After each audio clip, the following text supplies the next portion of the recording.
Good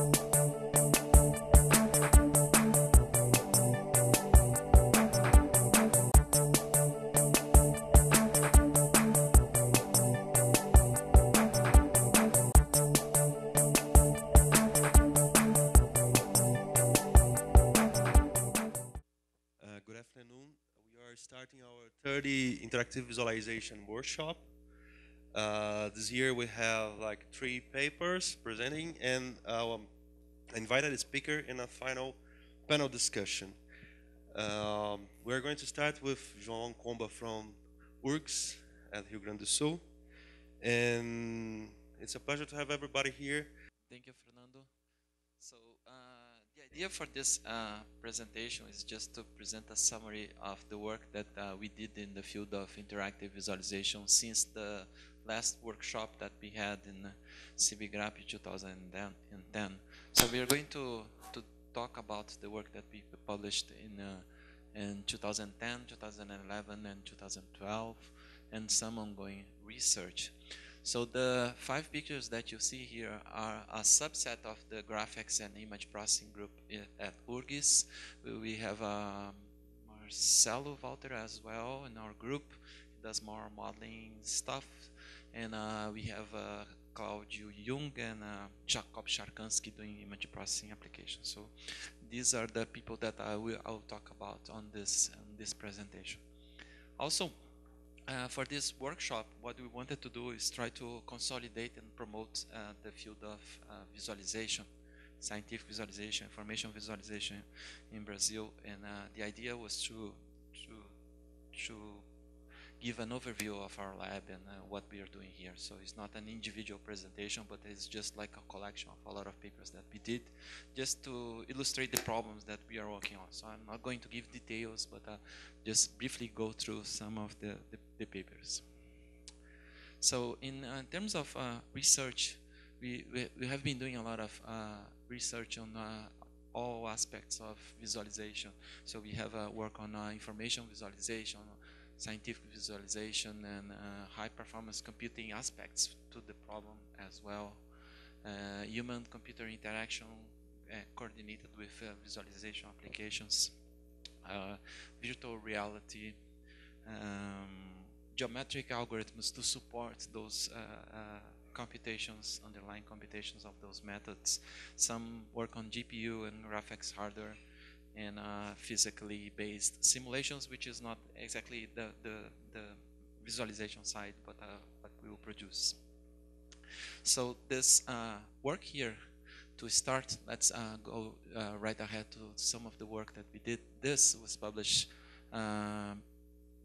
last year in the visual computer is on illustrative visualization. So it's a field of visualization where you try to come up with more expressive ways to look at this data and try to look at the places that are important to give details on the models and superimpose that to visualization. And this is the work that Carla did. And at this year at the VCG, she had a paper on a graph visualization project that uses magnets as a way to open large graphs and try to cluster information. And these magnets are used to reposition the graph to illustrate and separate clusters for the visualization. And this is called MagnetVis. And Manuel has been doing a series of work on applying visualization for people with color deficiencies, and this one was published at Eurovis 2010. You had another in VIS 2009, right? The year before, right? So I didn't mention that here because it was outside of our window that we are looking here. But it's a very important problem, very interesting problem of trying to come up with techniques that would help people that have color deficiency to look at the data. Especially in here, we have some examples of image that a person with one of the color deficiencies, person deuteranope, they will have real hard time to look at this data because it has a combination of green and red, and it will all be one color. And the way that the approach that they did was to recolor this image, but trying to do this in real time. So it has several interesting contributions to that, and that was published in WIVIS 2010. Let me just put some more images here. So you have some CEGRAPI images here where you can see the importance of applying the technique, the recoloring technique that he described. Okay. So Luciana and Carla, they both advised a PhD on a simulation of one of this temporal mandibular joint, TMJ, and the way that they model that to simulate a surgery, and this was also very interesting in a way that can look at the dentists can look at that, and for planning surgery as well. And this was also published, Computational Methods for Biomedics, this year, 2012. And Anderson is the youngest, professor that joined our department, has been working with haptic devices and some medical applications, and he has been, since his master, interested in the problem of planning liver surgery, and he has been collaborating with some doctors in our state on how to perform this surgery that removes and try to identify the right donors and look at the portions that need to be extracted. And so there are several aspects to create and look at this data and come up with visualizations for that. So it's an entire system that it's being used to plan surgery. And more recently, they've been using some tablets to look at the data and impose that. And this is a more recent work on the 2D visualization, and where they look at the interaction side. And this is also with Luciana, I didn't mention there, but on looking at with tablets over the body of a person. So in last year, Eurovis, my PhD student Christian Pargot, with people from Stuttgart, we described a way to look at some discontinuous Galerkin simulations and trying to extract special features, crests,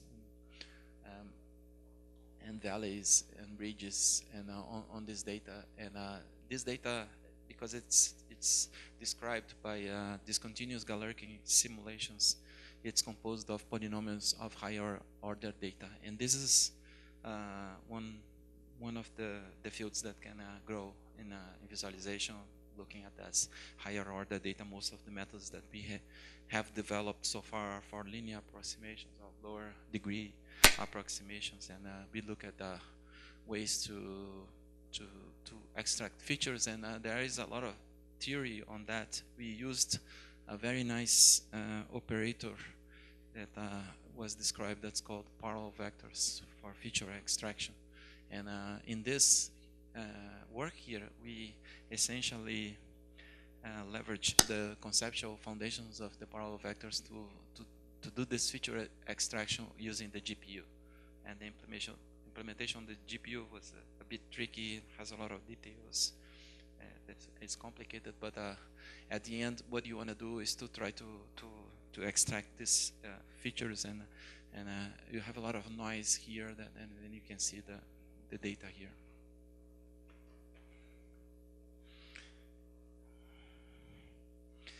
And I spent a year with Claudio in Utah doing my sabbatical, and I did a lot of work together with Claudio on parallel visualization, and one of the projects is visualization using the display walls that they built there. We built one in our university as well, but it's a bit of a systems problem, but it has several challenges on how you take all these visualizations and you use several displays to show it, because there is all this problem of sending the proper part of the visualization to the right computer to show, and how you can manage, because you have a larger area to show stuff, then you can use that as like a spreadsheet where you show some part of the visualization in one part, and then you can combine.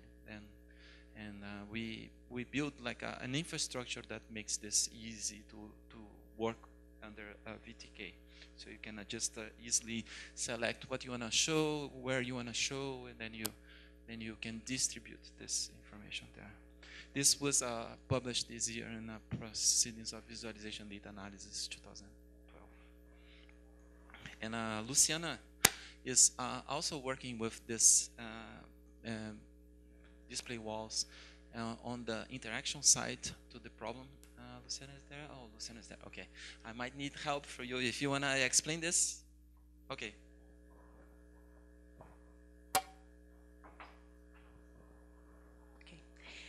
And then concerning the visualization on tile displays, what you're looking for is a way to interact with it. And then the first idea we had was to, when we use tile displays, it's because you need a resolution. And then we have a very precise visualization. And then if you can visualize with precision, we should be able also to interact with precision in a precise way. And then for this we developed a technique using a mobile device. In this case, this is an iPhone. We are using an iPhone, and the idea is that you have another cursor to interact with these displays. Thanks. And then the idea is that with the phone, we can move it like this and point with the green rectangle for a tile display. And then when you are in the region we want to interact, we can tap on the touch screen and then move the finger and find the precise position on this.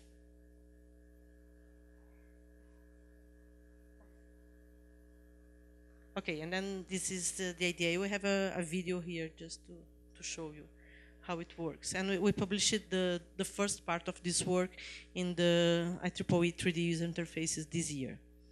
And in this part of the work, we can do selection and manipulation in 2D. We have now another version to work also with 3D and with immersive environments. And I think it's all. No, another thing we have implemented in the same technique was a way to interact in using two cursors at the same time, but with just one hand. And then the idea is that we can choose the rectangle, interact with inside the area using the finger over the touch screen, and by using the accelerometers we can move the other leg of the cursor, and in this way we can move objects from one region to another one. And this is the main idea. Thanks, Ron. Thank you, Luciana. And for the work that we did with Claudio, we also used the iPhone to control the viewer position, so you can use that to navigate as well.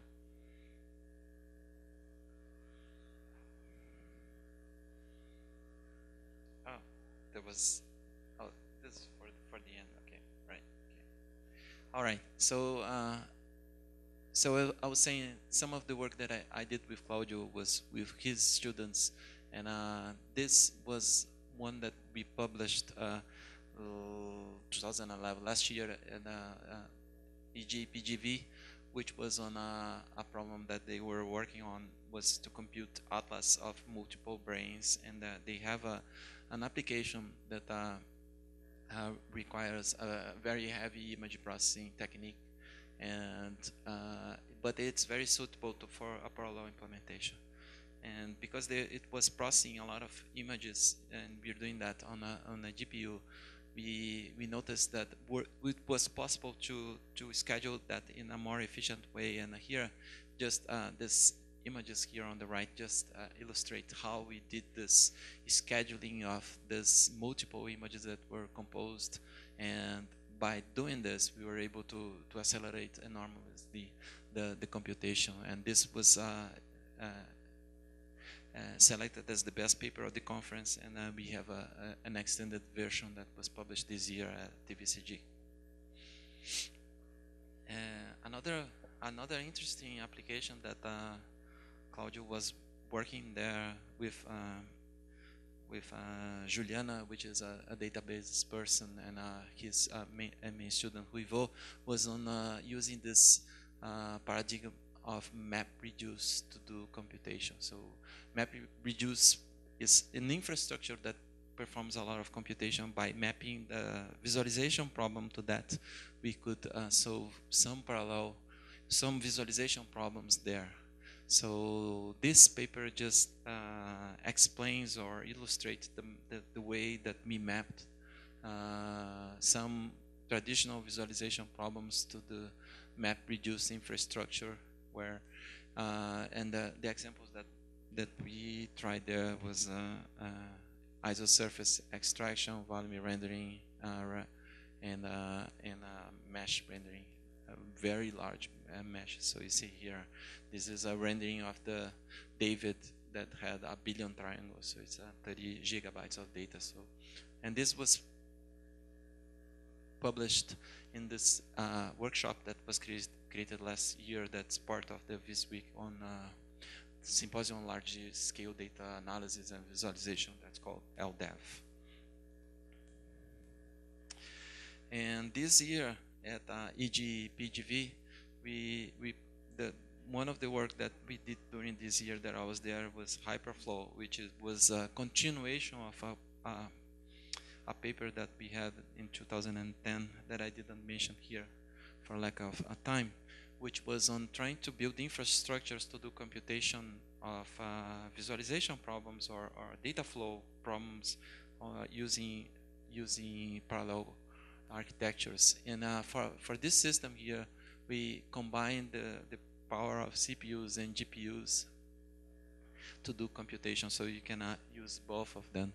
And here is just a video of an application that we did, an edge detection, where we computed this really large panorama of almost 4 gigapixels of images, 224 input images here, using both the CPU and the GPU, everything in a single system, so we're not running on a cluster.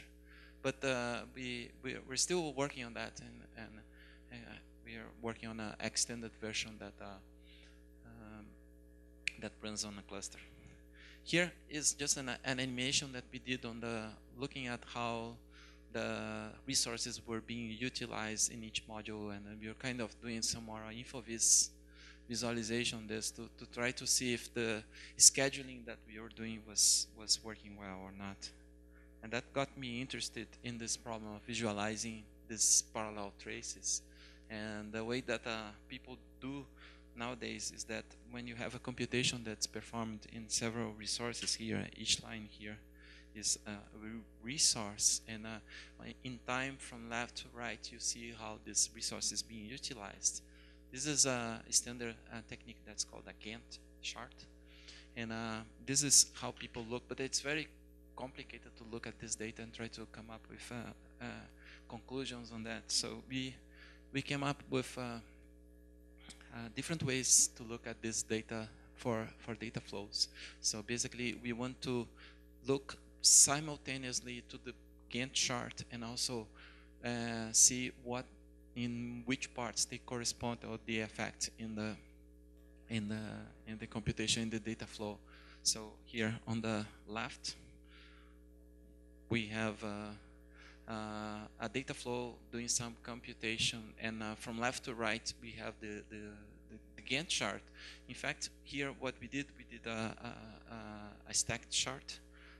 Is an InfoVis technique to compress this information to see what.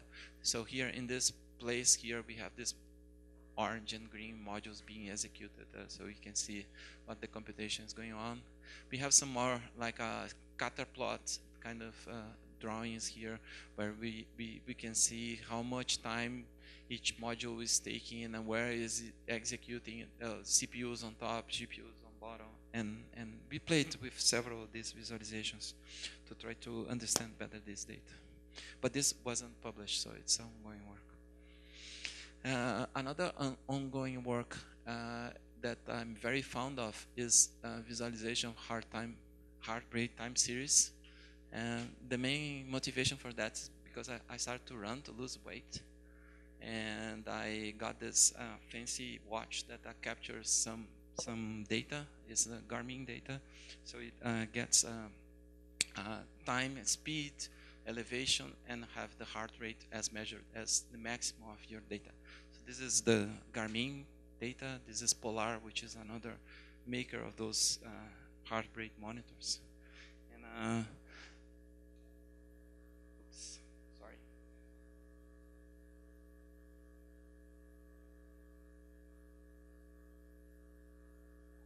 So, but just looking at my data was not enough, and what we really wanted to do is to look at a collection of people doing exercise to see and evaluate if they were how well they were doing.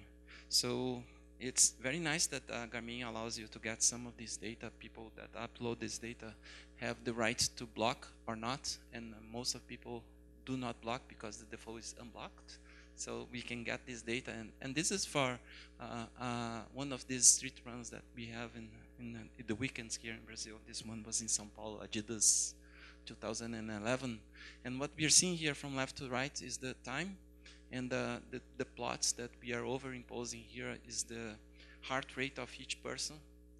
And because every person has a different maximum heart rate, you can normalize them with respect to their maximum heart rate and plot.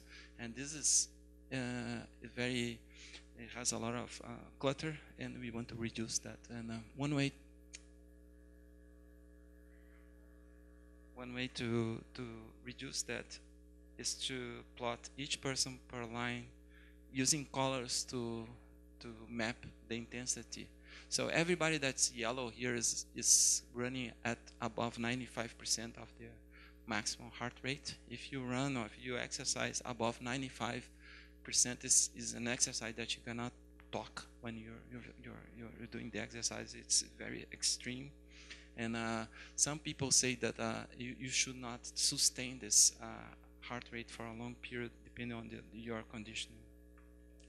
But what we could say from this data here, it was a lot of people were running on yellow. If you look at a larger run, we have people more conditioned, and they don't run in the maximum because they have to run in a larger distance. This is the New York Marathon. You have different starts because they have different groups that they start. But what we are doing here, I'm just going to play the rest of the movies. Trying to come up with ways to organize this data and to reach some of these conclusions. So we are sorting this data, we are displaying ISO temporal curves to see who was in front of the other. And this is a São Silvestre race. And you can see that the yellow parts are smaller than the ones. Here we're showing in a different order. So we can order this by speed or by time. But one idea that was very interesting was to apply some filters. Here we just plotted everybody that was above 95%. And these are the people that we need to look with attention. And we did another filter, which was people that was running bothly 95% or more and very slow. So if a person is above 95% and it's not going fast, something is wrong because heart rate is beating too fast for not going so fast. So stuff like that I think it's an interesting interesting problem as well. So I guess this summarizes some of the work that we did in the past 3 years, and have time for questions.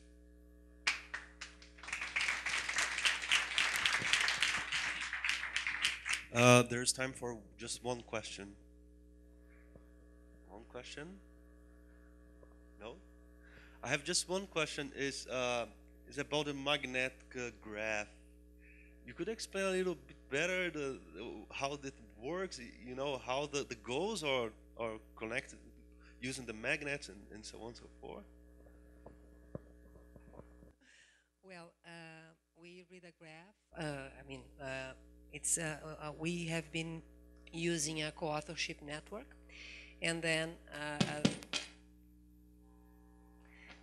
we have some SQL queries that are associated to magnets, and this way we can, for example, select the co-authors of a given person, or select all the people that are connected to some node having a path length of length 3, for example.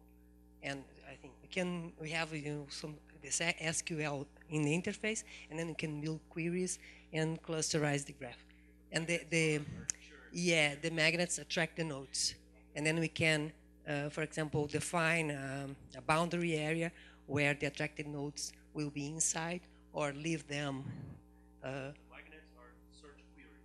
Yes. Yes, and for the layout we apply is a simple force-based magnet based on all that name, Fruchter and angle. Okay.